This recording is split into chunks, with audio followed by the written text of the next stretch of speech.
Je souffrais d'une BPCO avec emphysème et un alpha-1 antitrypsine. C'est une maladie génétique et c'était trop avancé pour envisager quoi que ce soit, donc on a envisagé la greffe. C'était le seul traitement, c'était beaucoup trop avancé, quoi. On avait passé les radios, tout ça, et c'était beaucoup trop avancé pour faire quelque chose d'autre.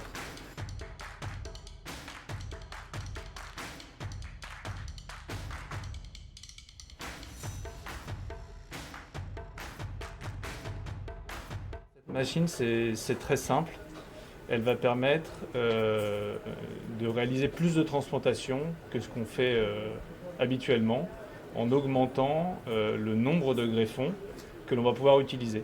Aujourd'hui, on évalue les greffons à l'œil, on évalue également leur fonction, mais on se contente d'accepter des greffons qui sont vraiment parfaits.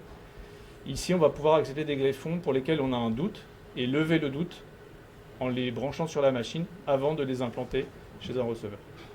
Alors, on va rebrancher la trachée à un système de ventilation qui va permettre de reventiler les poumons. Et on va rebrancher l'artère pulmonaire à un système de circulation.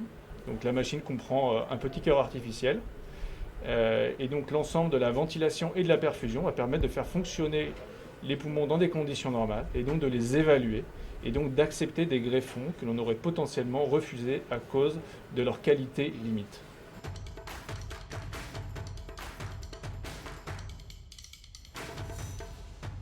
Il est transportable pour être amené directement sur le site de prélèvement, que ce soit au sein de l'institution, quand c'est des prélèvements d'organes sur l'institution, ou en France.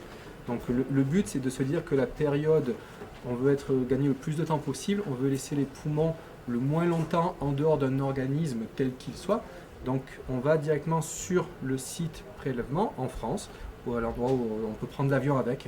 Donc ça peut arriver, il n'y a aucun souci, ça prend l'avion, il peut prendre l'avion, il peut prendre la voiture pour aller directement sur site et commencer la réhabilitation, commencer la conservation ex vivo, donc la conservation dynamique, dès le site du donneur. Donc on a des temps de d'ischémie, de refroidissement qui sont très courts, qui sont de l'ordre de 30-40 minutes avec la machine.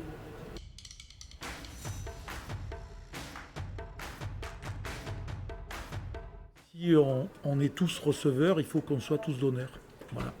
Parce qu'un jour ou l'autre, on peut être amené à avoir besoin d'un organe.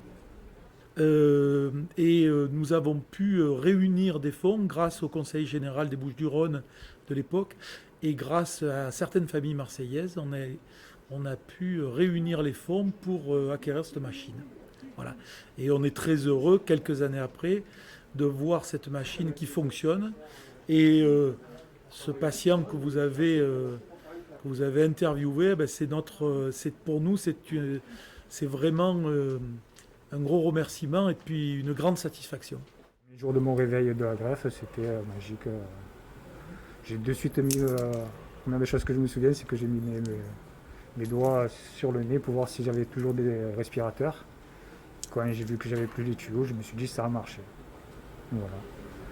Et ça a suivi jusqu'à maintenant, comme vous pouvez me voir en pleine forme. Parce que j'habite au 3e étage. Alors la première fois que je les ai montés, j'étais étonné. Je ne pensais pas que je pouvais y arriver comme ça de suite. Et franchement, c'est magique, quoi. Donc ça veut dire.